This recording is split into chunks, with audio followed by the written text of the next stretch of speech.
Hello, today for chapter 6 presentation, it's me, Graciano Solorio, and I'll be doing my 2 slides for the chapter 6 presentation. Today's the parts I cover are perspective on effective leadership, and here's my At first, leaders were found to be by their traits to be more astounding than the normal person. The traits were usually as attractive as a leader, where physical traits were mostly involved, such as height, beauty, weight, physique, and attractiveness. Traits that are related to inherent capacities are being with people that are highly intelligent, are quick-wittedness, like such as knowing as quick to react, um, quick or quick responses, such as in an argument. Traits with constant behaviors are someone with confidence and trustworthiness and integrity. That's one of the, for my personal opinion, that's one of the most important ones that should be needed within a leader.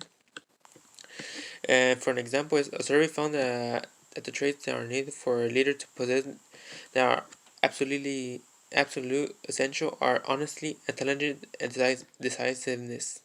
And from the most part, that's what a majority of people. Those three were what a majority of people wanted as a leader. It's clear that traits are what make a leader, but the view of the person for a leader can also have a different form of how they view them. Example: if it's a competitive leader, or if it's a leader that focuses more on productivity with the group than rather completing the initial goal. Next slide. Styles of leaders. First style is autocratic style, control over group members. The autocratic leader is highly directive in the leadership. The style does not encourage member participation. The democratic style. The democratic style encourages participation within group members, and democratic leaders tend to be more involved with the group and their opinions. Laissez-faire style.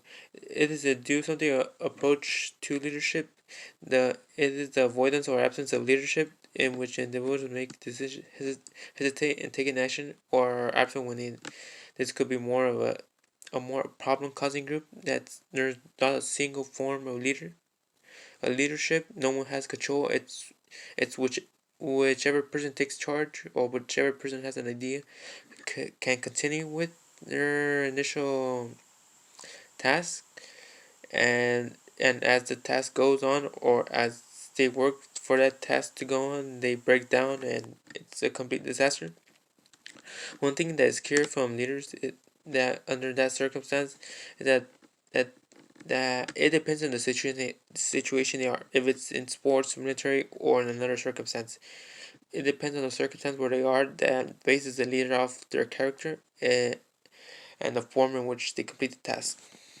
The styles are each for the focus on necessity and how to complete each task, where the task is needed to complete by time, team productivity, or the team competitive or cooperation, productivity, or effectiveness. Thank you.